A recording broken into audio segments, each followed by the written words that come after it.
Council there. Peter Blake is a director at the Greater Cambridge Partnership, the organisation behind the plans. Peter, good morning. Good morning, Dottie. Let's start with that suggestion from Anna Bailey that what you've come up with here is the worst of all worlds. What's your answer to that?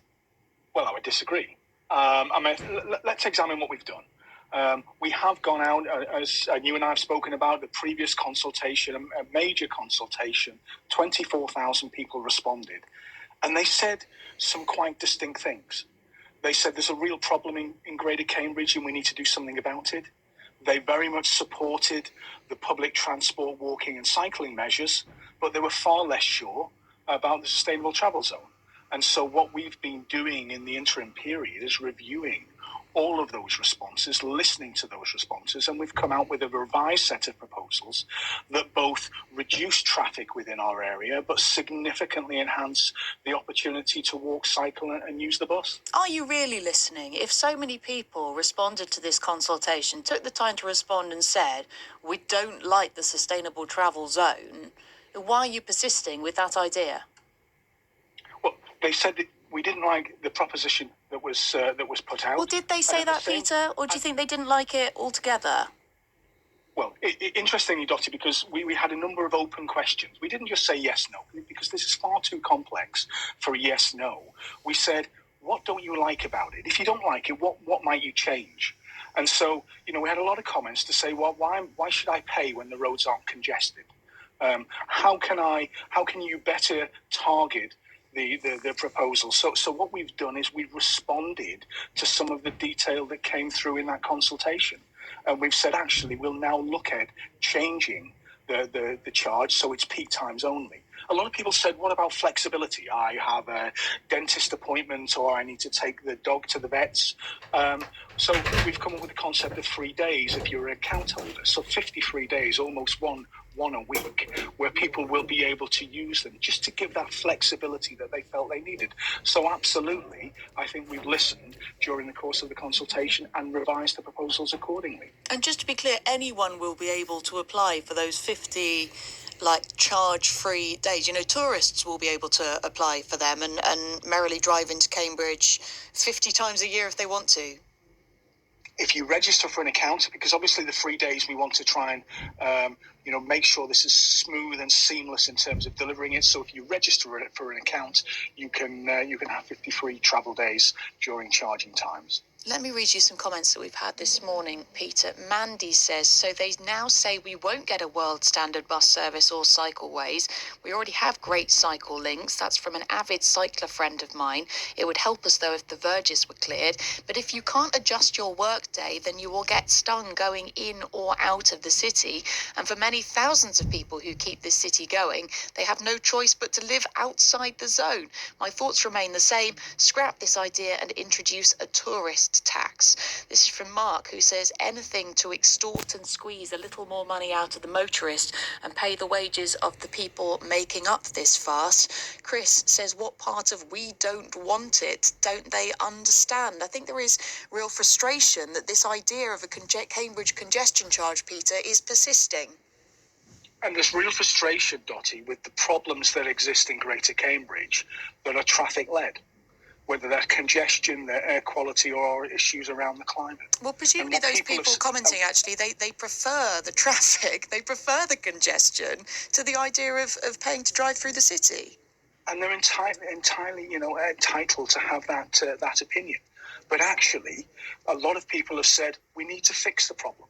Actually, we need to fix the problem of congestion. We need to fix the problem of better walking and cycling and public transport.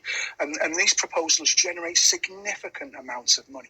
50% increase in public transport within our area. So services later into the evening, £1 fare anywhere across the city, higher frequencies, longer operating hours, better infrastructure, and we then add on the better cycling infrastructure. We've got some good cycling infrastructure in Greater Cambridge, but we need more. And so we've got to get that balance right. And that's why we have listened during the course of the consultation. And as I said, people said different things. So we've gone through the devil of that detail, and we've outlined what challenges have they given us. Okay, forgive me for interrupting, Peter, but we've got some questions from listeners which I'm keen to get through. John in Impington wanted to know, what's your budget for introducing this, and then how much money will it raise? Well, the operating cost is about 20 to 25% of the overall costs, and the budget for introducing it will be paid back over time through those operating costs.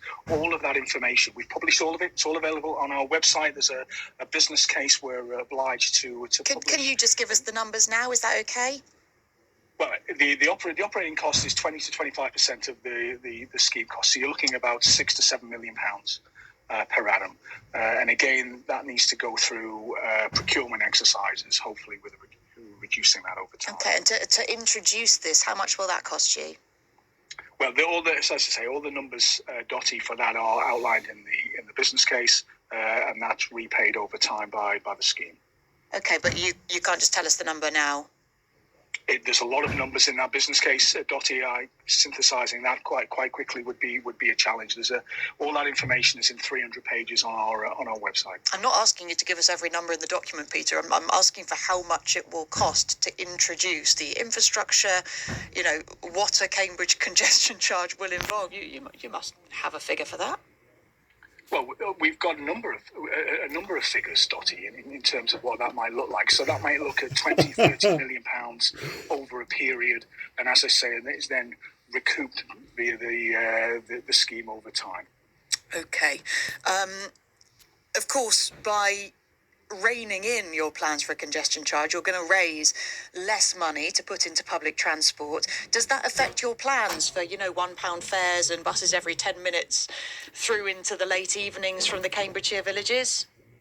Well, there will be different bus network and different cycle network as a result. That's part of the compromise that we've gone through in having these conversations. But it's still a significant additional benefit to both walking, cycling, and public transport. So we are saying in our papers, again available on our website, that we are looking at the reduced fares of £1. We are looking at significant enhancements in bus services across our area. But let's not kid ourselves. There's got to be a balance. If you're reducing the income, then you've got a little bit less to spend on bus services. But it's still a significant increase on the current bus network. Okay. Bernard in Waterbeach, who is severely partially sighted, and therefore, by the way, Peter, can't just go to your website and look at the numbers for himself. He has concerns that this might affect people like him who can't drive, say, to health appointments, and who might get lifts from a range of different people. Sometimes it's family members, sometimes it's pals, sometimes it's taxi drivers. Will all of those people be able to get the exemptions that Bernard needs because he's the one that's partially sighted? Well, obviously, we've said previously access for blue badge holders, people with mobility allowances, taxi vehicles, all would be exempt. We've extended that to in carers allowance. Obviously, we then get the flexible 3 days. So lots of opportunity, I think, to flex the scheme to meet just those sort of requirements. Okay, and the suggestion from the Mill Road Traders Association this morning, Peter, that by reducing the hours of the charge's operation to, say, 7 in the morning till 10 in the morning, you're just going to move rush hour, and suddenly come 10:05, the roads will be gridlocked. Rush hour's moved over many years, Dottie. The very concept, the very name, rush hour, it's no longer a rush hour in our geography. It's rush hours. Traffic moves around. But what we're trying to do here is give people choice, because that's what people told us they wanted. So give them the choice by saying, actually, we'll only look at peak time only. We'll look at 3 days to give people those opportunities. Okay, Peter, thank you very much. Peter Blake there, Transport Director at the Greater Cambridge Partnership.